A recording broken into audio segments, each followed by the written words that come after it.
제1조 유일하신 하나님에 관하여. 우리는 하나님으로 불리는 유일하시며 단일 본질의 영적 존재를 마음으로 믿고 입으로 고백한다. 그는 영원하시며 다 알 수 없으며 보이지 않으며 불변하시고 무한하시고 전능하시고 완전히 지혜로우시며 정의로우시며 선하시며 모든 선이 넘쳐 흐르시는 원천이시다. 제2조 하나님의 인식에 관하여. 우리는 하나님을 두 가지 방법으로 안다. 첫째는 우주의 창조와 유지와 통치를 통한 것인데, 이 우주는 우리 눈앞에 있는 가장 훌륭한 책과 같고 그 안에는 있는 크고 작은 많은 피조물들은 글자와 같아서 그것들을 통하여 사도 바울이 말한 대로 하나님의 영원한 능력과 신성과 같은 하나님에 관한 보이지 않는 것들을 우리는 분명하게 안다. 이 모든 것은 사람들에게 하나님을 확증하기에 충분하여 사람들이 하나님을 모른다고 변명할 수 없다. 둘째는 하나님은 그의 거룩하고 신성한 말씀으로 더 분명하고 충분히 우리에게 자기 자신을 알리신다. 즉, 현세에 있어서 하나님의 영광과 우리의 구원에 관하여 우리에게 필요한 만큼 분명하고 충분하게 우리에게 알리신다. 제3조 성경에 관하여. 우리는 하나님의 말씀이 사람의 뜻으로 전달된 것이 아니고 사도 베드로가 말한 대로 거룩한 사람들이 성령의 감동을 받은 대로 쓴 것이라고 믿는다. 하나님께서는 자기 자신의 손가락으로 율법의 두 돌판을 쓰셨다. 나중에 하나님은 우리의 구원을 위하여 자기의 종들, 즉 선지자들과 사도들로 하여금 하나님의 계시된 말씀을 글로 쓰도록 맡기셨다. 그러므로 우리는 이러한 거룩하고 신성한 글을 성경이라고 부른다. 제4조 성경의 정경들에 관하여. 우리는 성경이 구약과 신약의 두 부분으로 되어 있는 정경으로서 어떤 이의도 있을 수 없다고 믿는다. 성경은 하나님의 교회에서 다음과 같은 책들로 불린다. 구약 성경의 책들, 모세오경, 즉 창세기, 출애굽기, 레위기, 민수기, 신명기, 여호수아, 사사기, 룻기, 사무엘상하, 열왕기상하, 역대상하, 에스라, 느헤미야, 에스더, 욥기, 시편, 잠언, 전도서, 아가서, 네 대 예언자들, 즉 이사야, 예레미야, 에가, 에스겔 및 다니엘, 그리고 12소 예언자들, 즉 호세아, 요엘, 아모스, 오바댜, 요나, 미가, 나훔, 하박국, 스바냐, 학개, 스가랴, 그리고 말라기.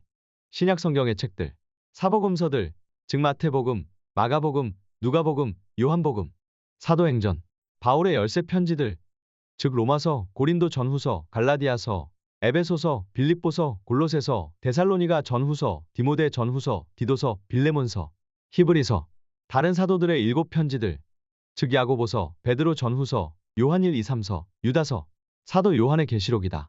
제5조 성경의 권위에 관하여.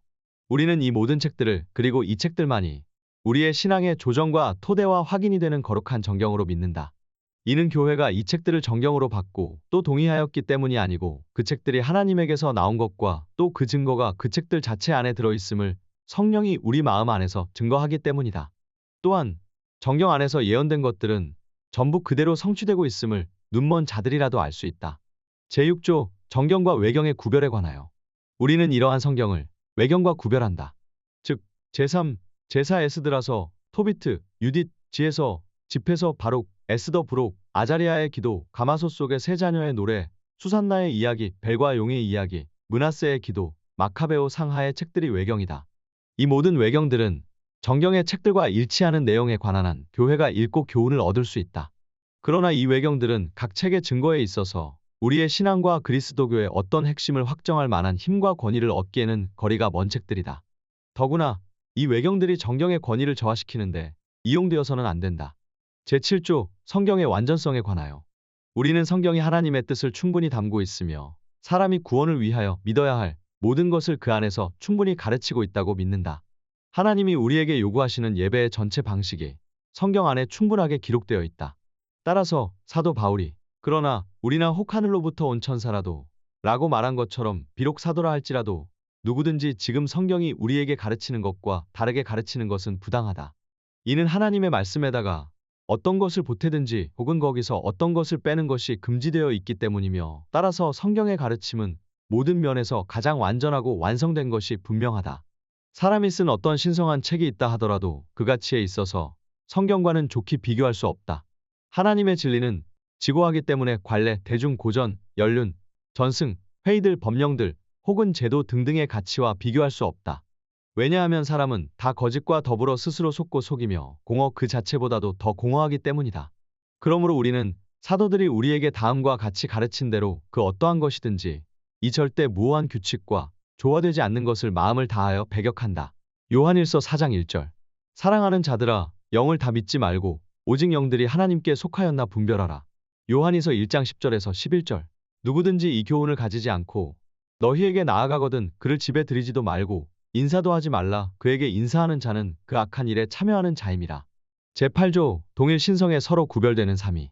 하나님의 말씀에 따라 우리는 단 한 분의 하나님을 믿는데 그분은 하나의 단일 신성을 가지신 삼위이며 그 삼위는 서로 교환할 수 없는 특질에 따라서 성부, 성자 및 성령으로 실질적으로, 참으로 그리고 영원히 구별된다. 성부는 보이는 것과 보이지 않는 모든 것의 원인이며 기원이며 시작이시다. 성자는 말씀이며 성부의 지혜이며 형상이시다. 성령은 성부와 성자에게서 나오시는 영원한 능력이시다. 그럼에도 불구하고 하나님은 이 구별에 의하여 셋으로 분리되지 않았으니 성경이 우리에게 가르치는 바대로 성부, 성자 및 성령은 각각 자신의 인격적인 존재를 가지시며 그들은 각각의 특질에 의하여 구별된다. 그러나 이러한 모양으로 삼위는 단 한 분의 하나님이시다. 그리하여 성부는 성자가 아니며 성자는 성부가 아니며 또한 성령은 성부도 아니고 성자도 아니다. 그럼에도 불구하고 이렇게 구별된 삼위는 나눠지거나 서로 혼합되었거나 혼동되지 않는다. 이는 성부는 육신을 입지 않으셨고 성령도 또한 그러하고 성자만이 육신을 입으셨기 때문이다.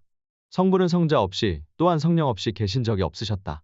왜냐하면 삼위는 다 같이 영원하고 동일한 본질을 가지셨기 때문이다.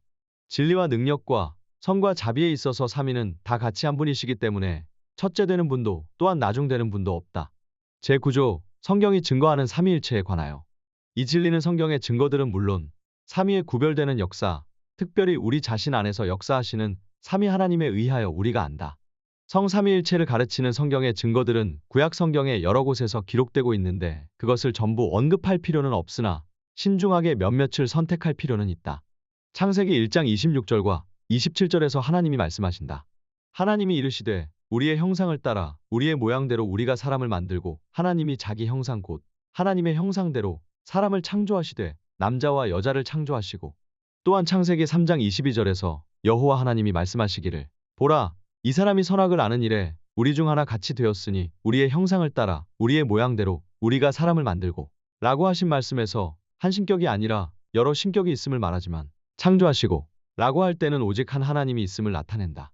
물론 이 구절에서 하나님은 신격이 몇인지를 말하지 않지만 구약에서 모호하던 것이 신약에서는 매우 분명하여진다. 우리 주님이 요단강에서 세례를 받으실 때 하늘로부터 이는 내 사랑하는 아들이요 내 기뻐하는 자라 는 성부의 목소리가 들렸다. 성자는 물에 있었고 성령은 비둘기 모양으로 성자 위에 내려왔다. 그리스도께서는 신자에게 세례를 베풀 때의 규정을 제정하셨다.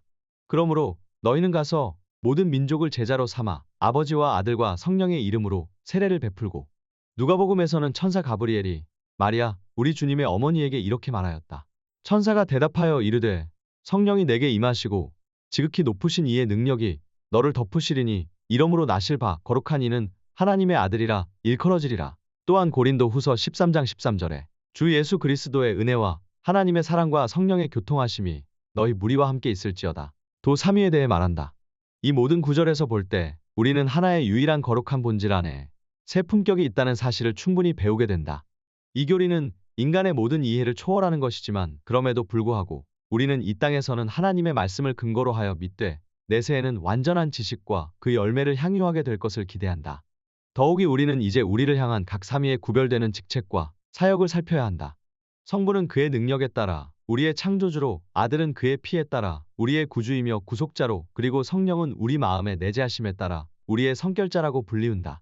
사도시대 이후로 바로 오늘에 이르기까지 참된 교회는 유대교인, 무슬림들에 대항하여 또한 마르키온, 마니교, 프라키아스, 사벨리우스, 마소사타의 바울, 아리우스 그리고 정통교부들로부터 정당하게 정죄된 사람 등과 같은 어떤 거짓 크리스찬들과 이단들에 대항하여 이 삼위일체 교리를 언제나 유지하고 보존하여 왔다.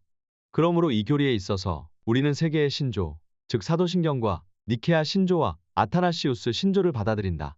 또한 이 신조들에 일치하는 것으로서 초대 교부들이 합의한 신조들도 받아들인다. 제10조 예수 그리스도는 참되고 영원한 하나님. 우리는 예수 그리스도가 그의 신성에 따라 하나님의 유일한 독생하신 아들이며 그는 지음을 받거나 피조되지 않고 영원부터 탄생하셔서 아버지와 같은 본질을 가지신 영원하신 하나님이심을 믿는다. 그는 하나님의 영광을 드러내시며 하나님의 본성을 그대로 지니고 계시며 모든 것에 있어서 아버지와 동등하심을 우리는 믿는다. 그는 하나님의 아들이시니 우리 인간의 본성을 취하신 때부터만이 아니고 영원부터 아버지의 아들이시다. 모세는 하나님이 세계를 창조하셨다고 말하였다. 사도 요한은 만물이 말씀에 의해 지음을 받았다고 말하면서 말씀을 하나님이라고 부른다. 히브리서는 하나님이 자기 아들을 통하여 세상을 지으셨다고 말한다. 마찬가지로 바울 역시 하나님이 만물을 예수 그리스도를 통하여 지으셨다고 말한다. 그러므로 이렇게 말할 수 있다. 하나님으로, 말씀으로, 아들로 그리고 예수 그리스도로 불리우는 그분은 만물이 창조되던 그때에 이미 존재하셨으며 만물은 그분에 의해 창조되었다. 그러므로 선지자 미가는 그의 근본은 상고에 영원에 있느니라 라고 말하고 히브리서의 사도는 시작한 날도 없고 생명의 끝도 없다 라고 말한다. 그러므로 그는 참된, 영원한 그리고 전능한 하나님이시니 우리가 그를 찾고 예배하며 섬기는 것이다. 제11조 성령은 참되고 영원한 하나님. 우리는 또한 성령은 영원부터 성부와 성자에게서 나오므로 그는 지음을 받거나 창조되거나 또는 탄생하신 분이 아니고 다만 성부와 성자 두 분에게서 발생하시는 분임을 믿고 고백한다. 그는 삼위일체의 순서에 있어서는 셋째의 위격이시며 성부와 성자와 같이 하나의 동일한 본질과 존귀와 영광을 가지신 분이며 따라서 성경이 우리에게 가르치듯이 성령은 참되고 영원한 하나님이시다. 제12조 세계의 창조와 천사에 관하여 우리는 성부가 그의 아들인 말씀으로 그가 보기에 좋은 대로 무에서 하늘과 땅과 모든 피조물을 창조하시고 개개의 피조물에게 존재와 형태와 모습과 창조주를 섬길 각각의 구체적인 업무와 기능을 주셨다고 믿는다. 우리는 하나님이 그의 무한한 능력으로 그의 영원한 섭리에 따라 모든 만물을 끊임없이 보존하고 통치하시며 사람들이 하나님을 섬기도록 피조물로 하여금 사람을 섬기게 만드셨다고 믿는다. 하나님은 또한 천사를 선하게 창조하시사 주께서 선택한 사람들을 위하여 하나님의 사자로서 봉사하도록 하셨다. 그런데 어떤 천사들은 하나님이 창조해 주신 고상한 지위에서 타락하여 영원히 멸망하게 되었다. 그리고 남은 다른 천사들은 하나님의 은혜로 변함없이 본래 상태를 계속 유지하고 있다. 악마들과 악령들은 타락하여서 하나님과 모든 선한 것의 원수가 되었다. 그들은 온 힘을 다해 교회와 교회의 객의 회원을 유린하려고 지켜보며 또한 그들의 악한 계략으로 모든 것을 파괴하려는 살인자들처럼 행한다. 그리하여 그들은 자기들 자신의 악 때문에 영원한 정죄를 받아 날마다 무서운 고통을 기다리게 되었다. 그러므로 우리는 영물들과 천사들의 존재를 부인하는 사두개파 사람들의 과오를 배격하고 혐오하며 또한 악마들은 피조된 존재가 아니라 독자적인 기원을 가진 존재라든지 또는 타락한 것이 아니라 원래부터 본성적으로 악한 존재들이라고 주장하는 마니교도들의 과오를 배격하고 혐오한다. 제13조 하나님의 섭리에 관하여 우리는 이러한 선하신 하나님께서 만물을 창조하신 후 그것들을 저버리시거나 혹은 운명과 우연에 내버려두지 않고 그의 거룩한 뜻에 따라 만물을 지배하시고 다스림을 믿는다. 따라서 만물 가운데 그의 지시 없이 발생할 수 있는 일은 아무것도 없다고 믿는다. 그러나 하나님은 죄의 창시자가 아니시며 또한 범행된 죄악에 대하여 책임을 져야 하는 분이 아님을 믿는다. 왜냐하면 그분의 능력과 선하심은 너무도 위대하고 측량할 수 없을 정도라서 악마와 악인들이 비록 불의하게 행할 때일지라도 그분은 가장 탁월하고 정의로운 방법으로 자기 일을 정하시고 실행하시기 때문이다. 또한 사람의 이해를 능가하는 그분의 활동에 대해서는 우리는 우리의 능력이 허락하는 한도를 넘는 호기심을 가지고 질문하려 하지 않는다. 오직 우리는 최대의 겸손과 존경심을 가지고 우리에게 가리워진 하나님의 정의로운 심판을 찬양하며 우리의 피조물의 한계를 넘지 않고 그의 말씀 안에서 우리에게 가르치신 것만을 알기 위하여 그리스도의 제자가 된 것으로 족하게 여긴다. 이 교회가 우리에게 말할 수 없는 위로를 주는데 그 까닭은 어떠한 일도 우리에게 우연히 닥치지 않고 오직 가장 은혜로운 하늘 아버지의 지시에 따라 발생하는 것임을 가르쳐 주기 때문이다. 하나님은 아버지로서의 배려로서 우리를 지켜보시고 자기에게 속한 모든 피조물을 그의 능력으로 지키시기 때문에 우리의 머리털 한 가닥도 왜냐하면 그 털 모두가 세어져 있기 때문에 또 참새 한 마리도 우리 아버지의 뜻이 아니면 땅에 떨어질 수 없다. 따라서 우리는 하나님을 참으로 완전하게 신뢰하는 가운데 참된 평안을 누릴 수 있다. 그 까닭은 그의 뜻과 허락 없이는 그 어떤 악마와 우리의 모든 원수들도 우리를 해할 수 없음을 알고 있기 때문이며 하나님께서 그들을 철저히 통제하시고 제압하심을 알고 있기 때문이다. 그러므로 우리는 하나님은 아무것도 상관하시지 않고 단지 모든 것을 우연에 맡겨 두신다는 에피큐리안 사상의 저주스러운 과오를 배격한다.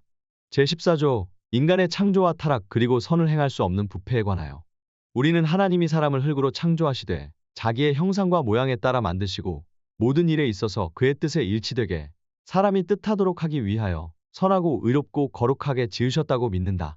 그러나 사람은 그러한 영예로운 상태에 있었음에도 불구하고 자신의 영예로운 상태를 제대로 인식하지 못하였고 또한 자신의 탁월한 상태를 귀하게 여기지 않았다. 오히려 그는 악마의 말에 귀를 기울임으로써 의도적으로 자신을 죄에 복종시키고 결과적으로 죽음과 저주를 받게 되었다.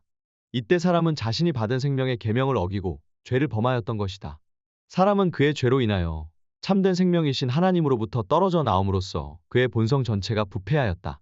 이 모든 일들로 인하여 그는 육체적으로 그리고 영적으로 죽을 수밖에 없게 되었다. 모든 면에서 사악하고 왜곡되고 부패하게 된 인간은 과거에 하나님께로부터 받았던 그의 탁월한 소질들을 다 상실하였고 단지 그 소질들의 흔적만 약간 남아있게 되었다. 그 남은 흔적은 인간으로 하여금 인간의 죄악과 부패에 대하여 변명할 수 없게 하기에 충분한 증거가 된다. 성경은 우리에게 인간의 부패로 인하여 인간 안에 있는 어떠한 빛이라도 어둠으로 변하였기 때문에 그 빛이 어둠 속에서 빛을 내고 있으나 어둠은 그 빛을 깨닫지 못하였다고 가르친다. 사도 요한은 인류를 어둠이라고 부른다. 그러므로 우리는 인간의 자유의지에 대한 교훈에 있어서 전적인 부패와 상충하는 모든 교훈을 배격한다. 이는 이제 사람은 죄의 노예에 지나지 않으므로 하늘에서 주신 것이 아니면 아무것도 받을 수 없기 때문이다. 예수께서 말씀하시기를 나를 보내신 아버지께서 나에게 이끌어 주시지 않으면 아무도 내게 올 수 없다고 하셨으니 누가 스스로 어떤 선을 행할 수 있다고 감히 자랑할 수 있을까? 육의 생각은 하나님의 원수가 된다는 것을 안다면 누가 자신의 뜻을 영화롭게 할 수 있겠는가? 육에 속한 사람은 하나님의 성령의 선물들을 받지 않는다고 하는데 그렇다면 누가 자신의 지식을 자랑할 수 있을까? 요컨대 우리의 능함은 우리 자신에게서 나온 것이 아니라 오직 하나님께로부터 나온 것임을 깨달을 때 누가 감히 어떤 것을 자신의 것이라고 주장할 수 있겠는가? 그러므로 사도가 말한 것을 올바로 그리고 분명하고 확고하게 주장해야 한다. 그것은 하나님께서 자기의 선한 즐거움을 위해 우리가 뜻을 가지고 행동할 수 있도록 우리 안에서 일하신다는 사실이다. 이는 그리스도가 사람 안에서 역사하시지 않으면 우리에게는 하나님의 생각과 뜻에 일치할 수 있는 생각과 뜻을 가질 수 없기 때문이다. 이에 그리스도께서는 너희가 나를 떠나서는 아무것도 할 수 없으리라고 우리에게 가르치셨다. 제15조 원죄에 관하여 우리는 아담의 불순종으로 인하여 원죄가 모든 인류에게 퍼졌다는 사실을 믿는다. 원죄는 인간의 속성 전체의 타락이며 또한 유아라 할지라도 모태 안에서 전염되는 유전적인 악이다. 원죄는 사람 안에서 모든 종류의 죄를 만들어내는 죄의 뿌리이다. 그러므로 원죄는 하나님 보시기에 매우 악하고 혐오스러운 것이어서 모든 인류를 정죄하시기에 충분하다. 원죄는 세례의식으로도 박멸되거나 제거될 수 없다. 왜냐하면 마치 물이 샘에서 솟아나듯이 죄가 이통탄할 원천에서 끊임없이 솟아나기 때문이다. 하지만 이러한 모든 사실에도 불구하고 하나님의 자녀들은 하나님의 은혜와 자비에 의해 죄사함을 받기 때문에 원죄로 인하여 정죄에 이르지 않는다. 그렇다고 신자들은 죄 가운데서 평안하게 쉴 수 있다는 뜻은 아니다. 오히려 신자들은 원죄라는 부패를 의식하면서 이 사망의 몸에서 구원을 받고자 종종 탄식한다. 우리는 원죄는 단지 모방의 문제라고 주장하는 펠라기우스파의 과오를 배격한다.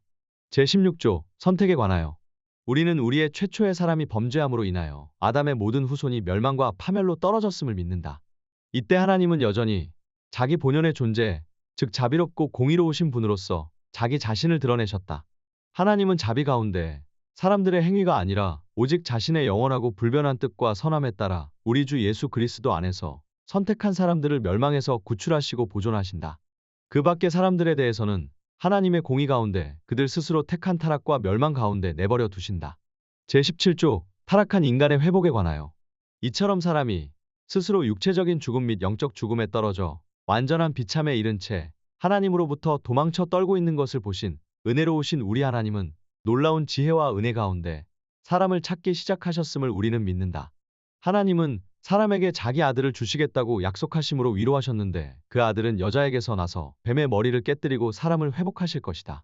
제18조 예수 그리스도의 성육신에 관하여 그러므로 우리는 하나님이 옛날에 조상들에게 거룩한 예언자의 입을 통하여 그가 정하신 때에 자기의 독생자이신 영원한 아들을 이 세상에 보내실 것을 약속하시고 그 약속을 이루신 것을 믿는다. 그 아들은 종의 형상을 취하셔서 사람의 모양으로 태어나셨고 모든 연약함을 지닌 참된 인성을 취하셨으나 죄는 없으셨다. 그 이유는 그 아들은 사람의 방법이 아니고 성령의 능력으로 복된 동정녀 마리아의 태내에서 수태되었기 때문이다. 그는 다만 몸으로만 인성을 취하신 것만이 아니고 참 사람이 되기 위하여 참된 인간의 영혼도 취하셨다. 그가 몸과 영혼을 다 구원하기 위하여 두 가지를 다 취할 필요가 있었던 까닭은 사람은 몸뿐만 아니라 영혼도 타락하였기 때문이다. 그러므로 우리는 그리스도가 그의 어머니의 몸을 취하신 것이 아니라고 주장하는 제세례파 신도들의 이단설을 반대하고 그리스도는 어린아이와 똑같은 몸과 피를 공유하셨다고 믿는다. 즉 그는 육신으로는 다윗의 자손으로 나서 다윗의 그시로 태어나셨다. 그는 동정녀 마리아의 태의 열매이고 여자에게서 나셨고 다윗의 후손 이새의 뿌리에서 나셨고 유다의 지파이시다. 육신으로는 유대인에게서 나셨고 그 아들은 아브라함의 후손과 관련되어야 하기 때문에 아브라함의 그시로 나셨다.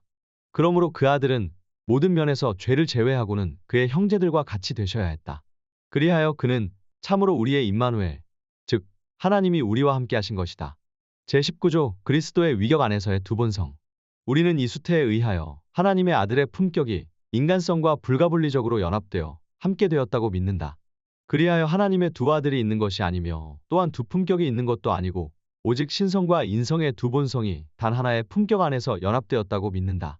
그러나 각 본성은 그 자체의 독특한 자질을 보유한다.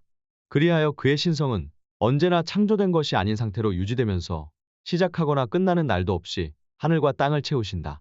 한편 그의 인성도 그 자질을 잃지 않고 유한한 존재인 피조물로서 남아있게 되는데 이는 그 시작하는 날이 있고 실제 몸에 속하는 모든 특성을 보유한다. 그럼에도 그의 부활하심에 의해 그의 몸은 불멸하게 되었으나 그의 인성에 있어서 달라진 것은 아무것도 없다. 우리의 구원과 부활 역시 예수 그리스도의 몸의 실제성에 의존한다. 그러나 그의 신성과 인성은 한 품격 안에서 아주 밀접하게 연합되었으므로 그가 죽을 때에도 분리되지 않았다. 그러므로 그가 죽으실 때 그의 아버지의 손에 부탁하신 것은 그의 몸에서 떠나던 진짜 사람의 영이었다. 한편 그의 신성은 언제나 그의 인성과 연합하여 그가 무덤 속에 누워 있었을 때에도 함께하였다.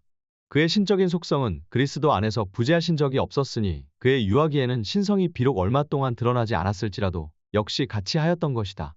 그러므로 우리는 그가 참 하나님이며 참 사람임을 고백한다. 즉 자기 힘으로 사망을 정복하신 참 하나님이시며 자기 육신의 연약함에 따라 우리를 위하여 대신 죽을 수 있던 참 사람이시다. 제20조 그리스도의 안에서 나타내신 하나님의 정의와 자비에 관하여 우리는 완전하게 자비하시고 공의로우신 하나님께서 그의 아들을 보내시사 불순종을 저질렀던 인간의 본성과 똑같은 인성을 취하게 하시고 그 인성 안에서 가장 괴로운 고난과 죽음을 통하여 죄의 형벌을 짊어지게 하신 것을 믿는다.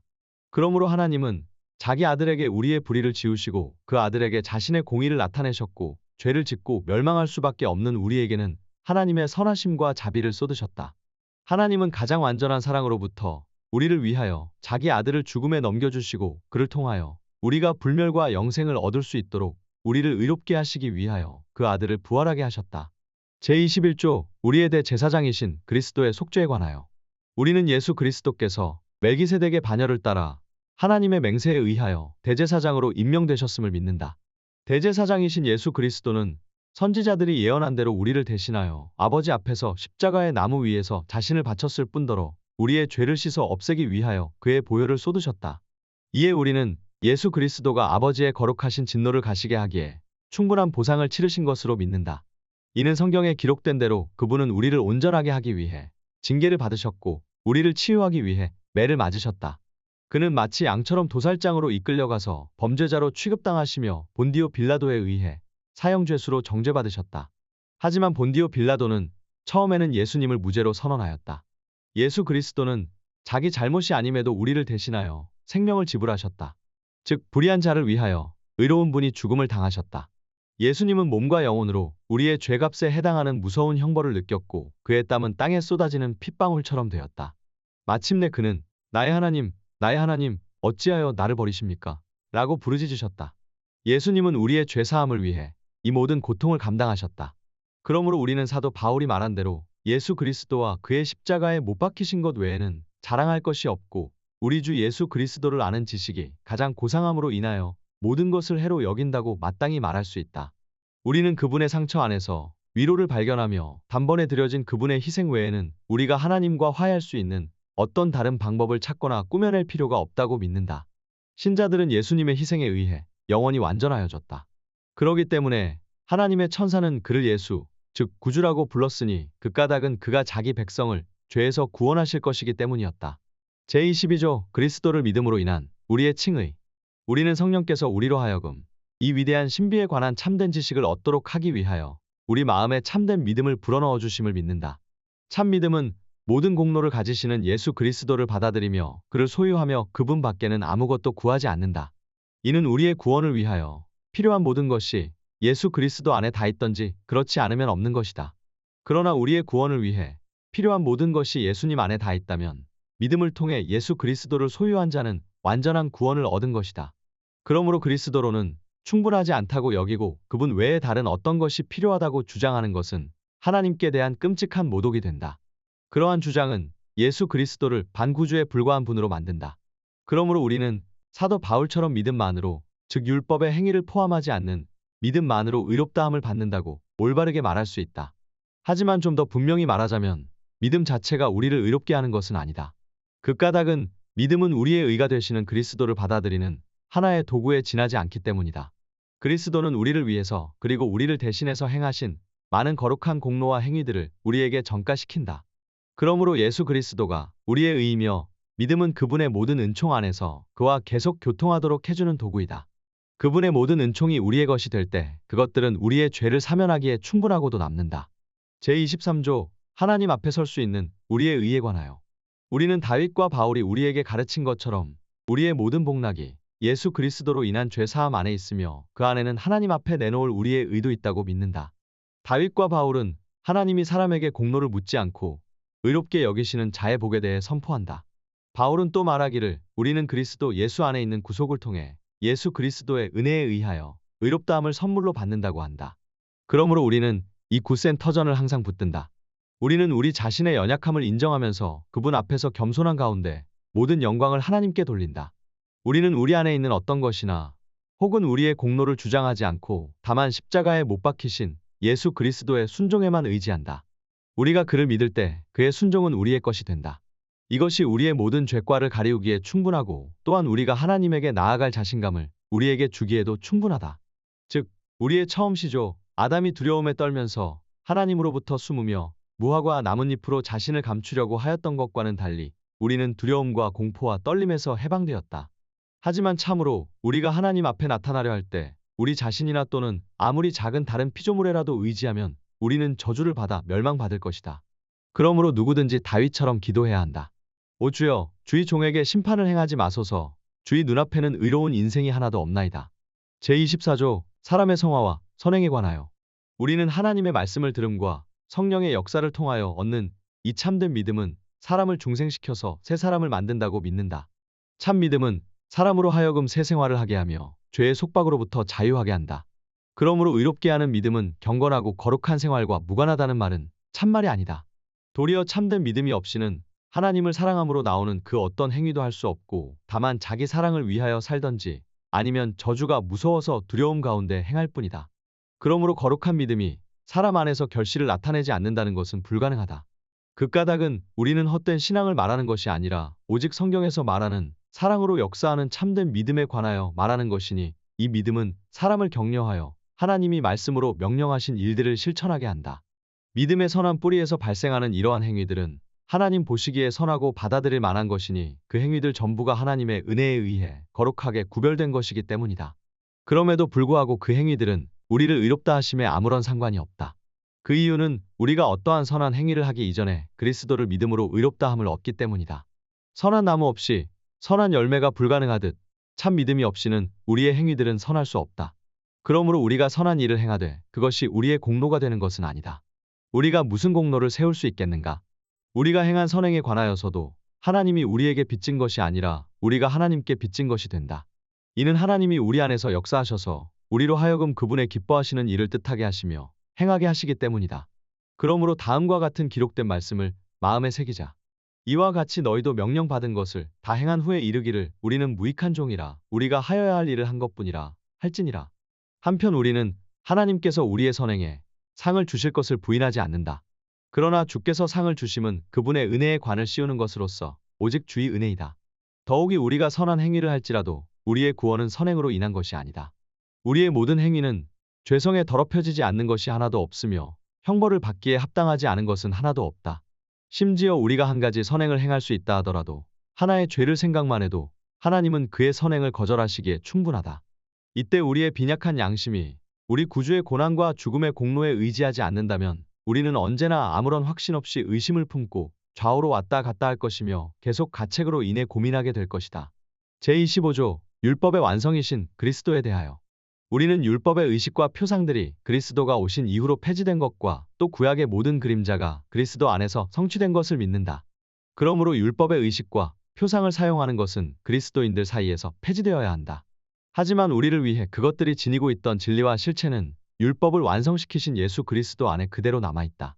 한편 우리는 율법과 예언서의 증거들을 사용하여 복음의 교리를 확신하며 또한 하나님의 뜻과 그분의 영광을 위하여 어떻게 품위 있게 살 수 있는지 알 수 있다. 제26조 그리스도의 중보에 관하여 우리는 유일한 중보자이며 변호인이신 의로운 예수 그리스도를 통하지 않고는 하나님에게 나아갈 수 없음을 믿는다. 그는 이 일을 위하여 사람이 되어 그의 품격 안에서 신성과 인성이 연합되었고 따라서 우리 사람들은 예수 그리스도 안에서 거룩하신 주제께 접근할 수 있게 되었다. 이에 우리가 하나님 아버지께 나아가는 것을 막을 수 있는 것이 없다. 하지만 성부께서 자기와 우리 사이에 임명하신 이 중보자는 그의 위대함으로 우리를 위협하지 않으시고 하나님은 우리가 우리의 허망한 상상에 따라 예수 그리스도 외에 다른 중보자를 찾도록 허락하지 않으신다.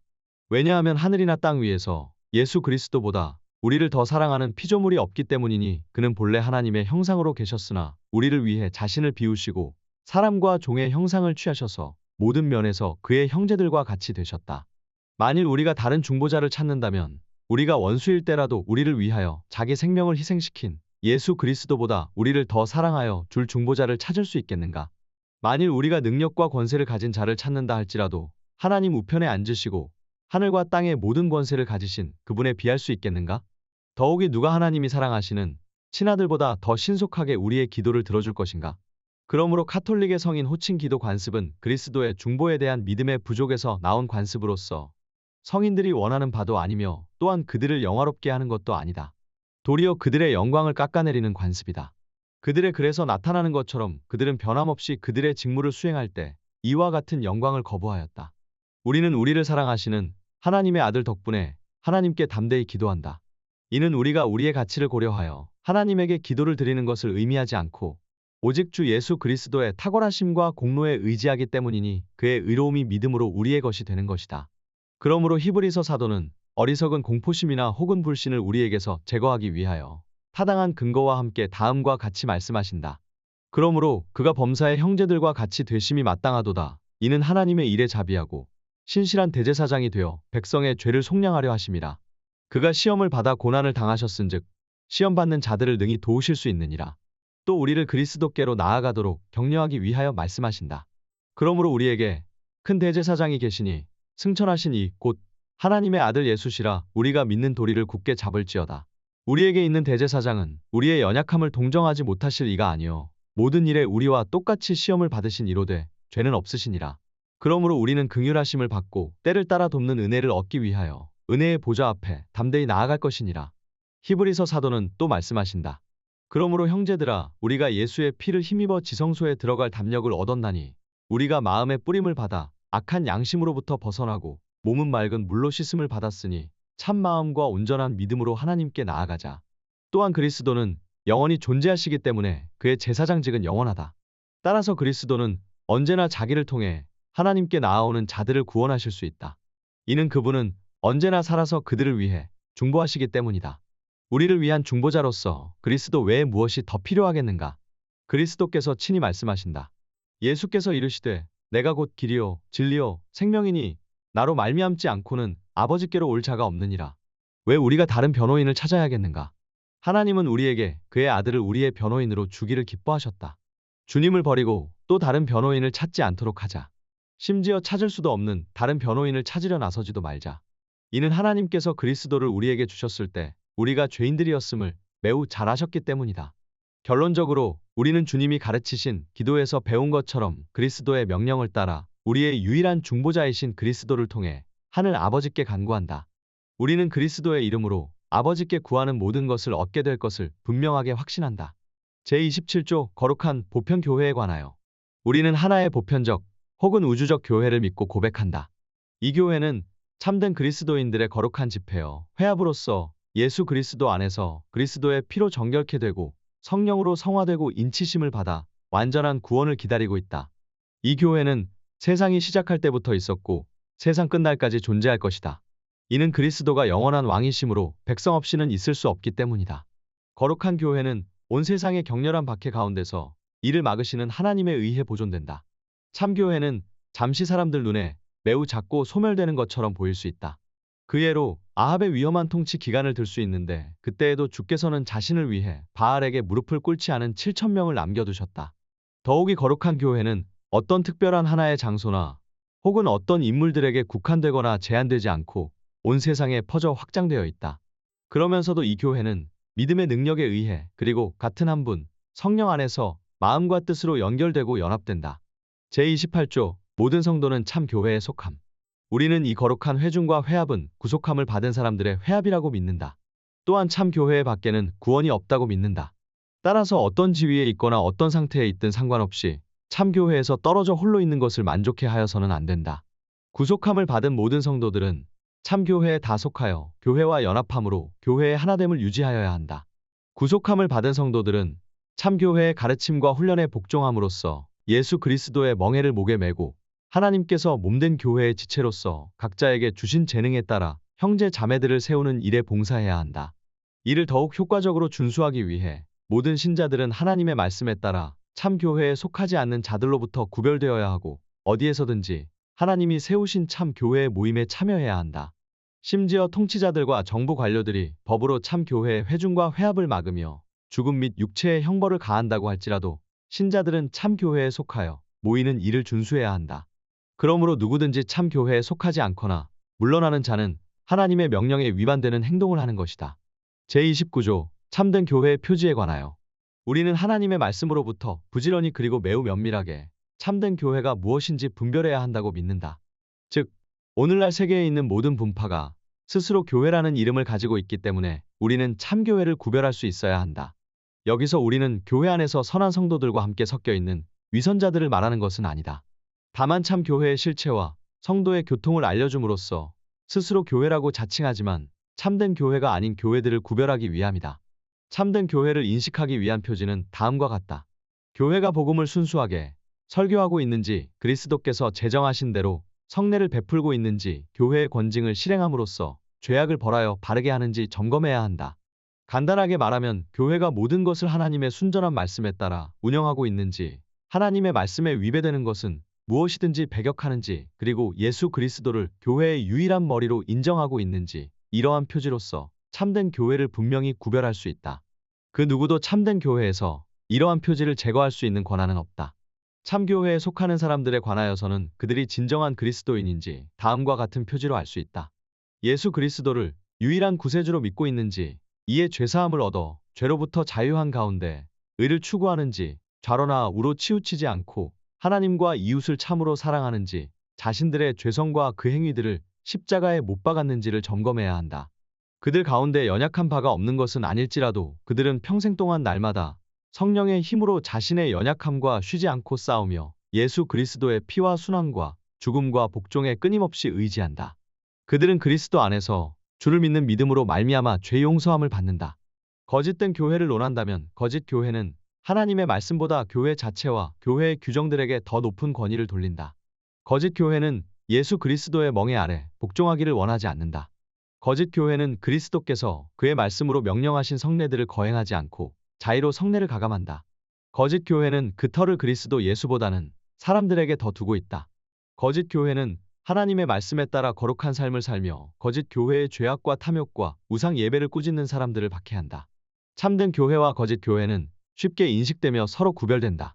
제30조 교회의 행정에 관하여 우리는 이 참된 교회는 우리 주께서 주의 말씀 안에서 우리에게 가르치신 영적인 질서에 따라 통치되어야 한다고 믿는다.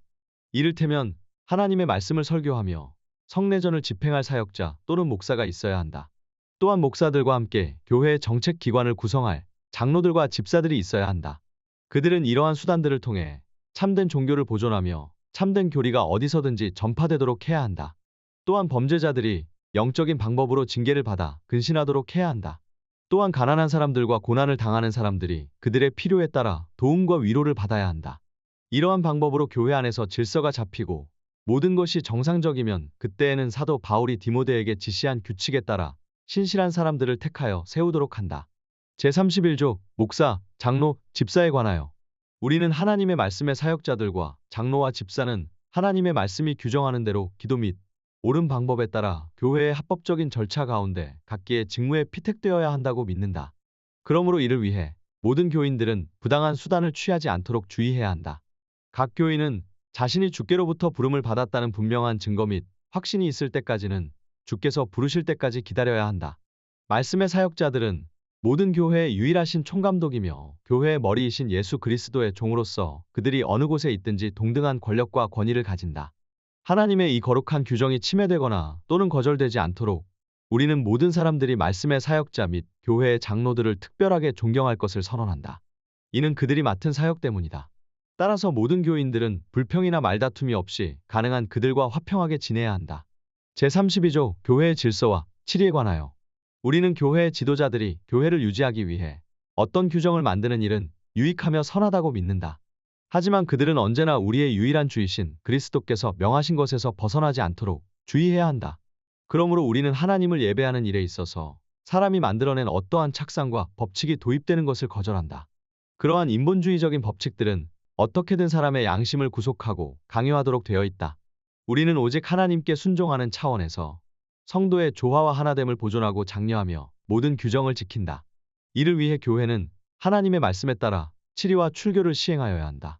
제33조 성례에 관하여 우리는 우리의 자비로운 하나님이 우리의 연약함과 결점을 보시고 이를 돕기 위하여 우리를 위하여 성례를 제정하셨음을 믿는다. 성례는 그분의 약속의 징표이며 우리를 향한 그의 선의와 은혜에 대한 맹세이다. 하나님은 우리의 신앙을 키우며 붙들어주기 위해 성례를 제정하셨다. 하나님은 복음의 말씀에 성례를 더하셨는데 이는 그분의 말씀 가운데 우리에게 선포되는 것이 무엇인지 또한 주께서 우리 마음 안에서 행하시는 일이 무엇인지 우리의 외적인 감각에 더욱 분명하게 제시하기 위함이다. 따라서 주께서는 성례를 통해 우리에게 부여하신 구원을 확증하여 주신다. 성례는 신자의 내면과 보이지 않는 부분을 볼 수 있도록 하는 증표와 보증으로서 하나님은 성례를 수단으로 하여 성령의 능력을 통하여 우리 안에 역사하신다. 그러므로 성례의 증표는 공허하거나 무의미한 것이 아니며 속이는 것이 아니다. 성례가 제시하는 참된 진리는 예수 그리스도이며 따라서 그분 없이는 성례는 아무런 의미가 없게 된다. 더욱이 우리는 우리의 주인 되시는 예수 그리스도께서 우리를 위해 제정하신 성례의 수를 만족하게 생각하니 그것은 세례의 성례와 예수 그리스도의 거룩한 만찬 이렇게 단 두 가지뿐이다. 제34조 세례에 관하여 우리는 율법의 완성이 되시는 예수 그리스도께서 자기의 피를 흘림으로써 사람들이 죄의 속량 및 죄사함의 상징으로 삼았던 모든 동물들의 피 흘림이 끝마치게 된 것을 믿고 고백한다. 그리스도 예수께서는 피 흘리던 할례를 철폐하시고 그 대신 세례의 성례전을 제정하셨다. 우리는 세례를 통해 하나님의 교회에 받아들여지고 다른 모든 사람들과 거짓 종교들로부터 구별되어 전적으로 하나님께 속하게 된다. 또한 하나님의 표와 깃발을 지니게 되는데 이는 하나님이 영원토록 우리 하나님이며 은혜로운 아버지이심을 우리에게 증거한다. 그러므로 이러한 이유 때문에 하나님은 자기에게 속한 모든 사람이 성부와 성자와 성령의 이름으로 순수한 물로 세례 받을 것을 명하셨다. 세례가 우리에게 상징하여 주는 것은 세례를 받는 사람의 몸에 물이 뿌려지면 마치 물이 몸의 때를 씻겨 없애버리듯이 그리스도의 피가 성령에 의해 세례 받는 사람의 영혼에 내적으로 뿌려져서 영혼을 깨끗하게 하는 것이다. 즉 그리스도의 보혈은 성령에 의해 우리의 영혼을 죄로부터 씻어 정결하게 하고 또한 우리를 거듭나게 하여 진노의 자식에서 하나님의 자녀가 되게 한다. 이러한 결과는 외부적인 물에 의한 것이 아니고 다만 하나님의 아들의 고귀한 피뿌림으로 나타나는 효과이다. 하나님의 아들의 고귀한 피뿌림은 우리의 홍해이니 우리는 이 홍해를 통과하여 바로 왕폭군, 즉 악마를 피하여 가나안의 영적인 땅에 들어가는 것이다. 그러므로 교역자들이 성례전을 행할 때 그것은 외적으로 보이는 것이지만 우리 주님은 세례의식이 상징하는 것들을 베푸신다. 즉 주님은 보이지 않는 은사들과 은혜를 베푸심으로써 우리의 영혼으로부터 모든 더럽고 불의한 것들을 씻겨내시고 정화하시고 정결하게 하신다. 또한 우리 마음을 새롭게 하시고 모든 위로로 채우시며 하늘 아버지의 선함에 대한 참된 확신을 우리에게 주신다. 우리에게 새로운 속성을 옷 입히시사 옛사람의 행실 및 옛 속성을 제거하여 주신다. 그러므로 우리는 영생을 얻기를 간절히 바라는 사람은 세례를 받아야 한다고 믿는다. 하지만 세례는 단 한 번 받아야 하고 같은 세례를 되풀이해서는 안 된다. 이는 우리가 두 번 중생할 수 없기 때문이다. 더욱이 세례는 우리에게 물을 뿌리는 그때에만 유익을 주는 것이 아니라 우리의 전생에 효과를 나타낸다. 이러한 이유 때문에 우리는 제세례파의 과오를 배격한다. 그들은 그들이 전에 받은 단 한 번의 세례에 만족하지 않으며 또 신자들의 유아 세례를 정죄하지만 우리는 이전의 이스라엘의 유아들이 지금 우리의 유아들에게 주신 똑같은 약속으로 할례를 받았듯이 우리의 유아들 역시 언약의 표로 세례를 받고 인침을 받아야 한다고 믿는다. 사실 그리스도는 어른들을 위해 피를 흘리신 것처럼 똑같이 신자들의 아이들을 깨끗하게 하기 위해 피를 흘리셨다. 그러므로 주께서 구약의 율법을 통해 유아의 출생 직후 어린 양을 제물로 바치도록 명령하신 것처럼 이는 예수 그리스도의 고난과 죽음의 성례였다. 우리의 유아들도 그리스도가 그들을 위해 행하신 일을 나타내는 표와 예전을 받아야 한다. 이스라엘 백성에게 할례가 담고 있던 의미는 지금 우리의 자녀들에게 세례가 담고 있는 의미와 같다. 이에 바울은 세례를 그리스도의 할례라고 부른다. 제35조 성만찬, 성찬에 관하여 우리는 우리 주 예수 그리스도께서 이미 중생하여 주의 가족, 즉 그의 교회에 연합된 사람들을 먹이시며 붙들어 주시기 위해 성만찬의 성례전을 제정하신 것을 믿고 고백한다. 이제 중생한 사람들은 이중의 삶을 갖게 되는데 하나는 모든 사람이 처음 출생하여 갖게 되는 공통적인 신체적 또는 현세적인 삶이며 다른 하나는 두 번째 출생에 의해 주어지는 영적이며 천상적인 삶으로서 그리스도의 몸의 교통 가운데 복음의 말씀에 의해 효과가 나타나는 삶이다.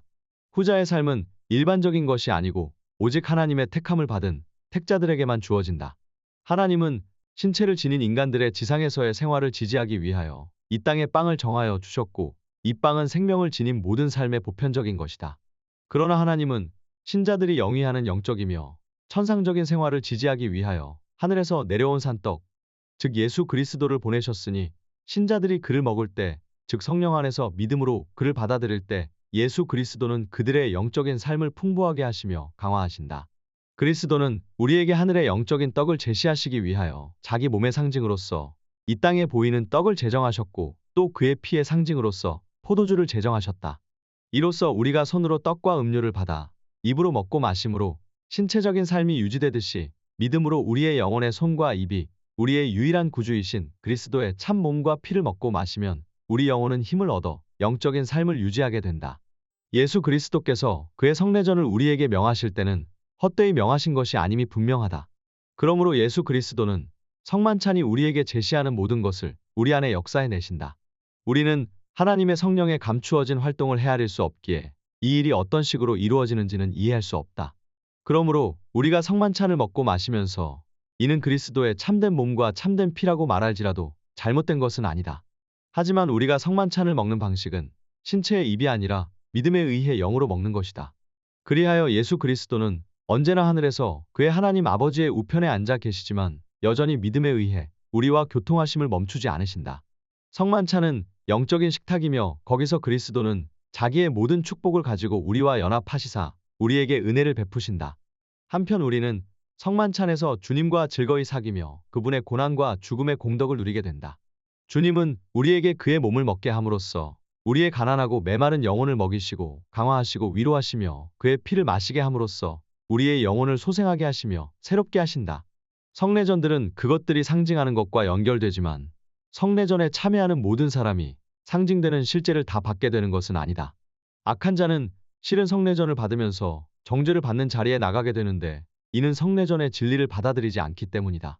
가룟 유다와 마법사 시몬이 둘 다 성찬을 받았으나 실은 성례전이 상징하는 그리스도를 받지는 않았다. 그리스도는 오직 신자들과만 교통하신다. 마지막으로 우리는 이 거룩한 만찬을 감사하는 마음과 경외하는 자세로 하나님의 백성의 모임 가운데 받아야 한다. 우리는 다 같이 우리 구주 예수 그리스도의 죽음을 감사함으로 기념하며 우리의 믿음과 기독교 신앙을 고백하여야 한다. 그러므로 그 누구라도 신중하게 자신을 점검함이 없이 성만찬에 임해서는 안 된다. 이는 성찬의 떡과 잔을 잘못 먹고 마시면 스스로 심판을 자초하는 것이기 때문이다. 요약하면 우리는 성만찬에 참여함으로 하나님의 은혜에 감격하여 하나님과 우리의 이웃을 향해 열렬한 사랑을 품게 된다.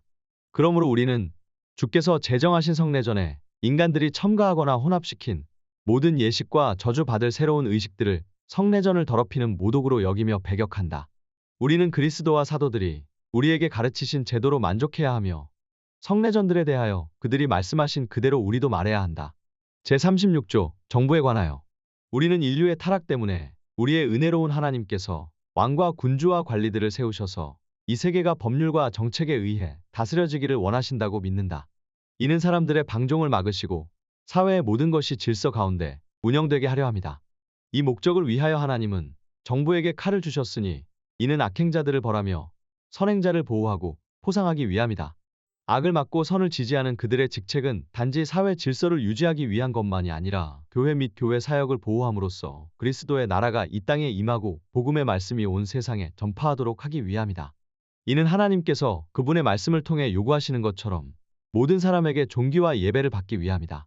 더욱이 모든 사람은 지위나 신분이나 조건과 상관없이 집정관들에게 복종해야 하고 정부에 세금을 바치며 그들을 존경해야 한다.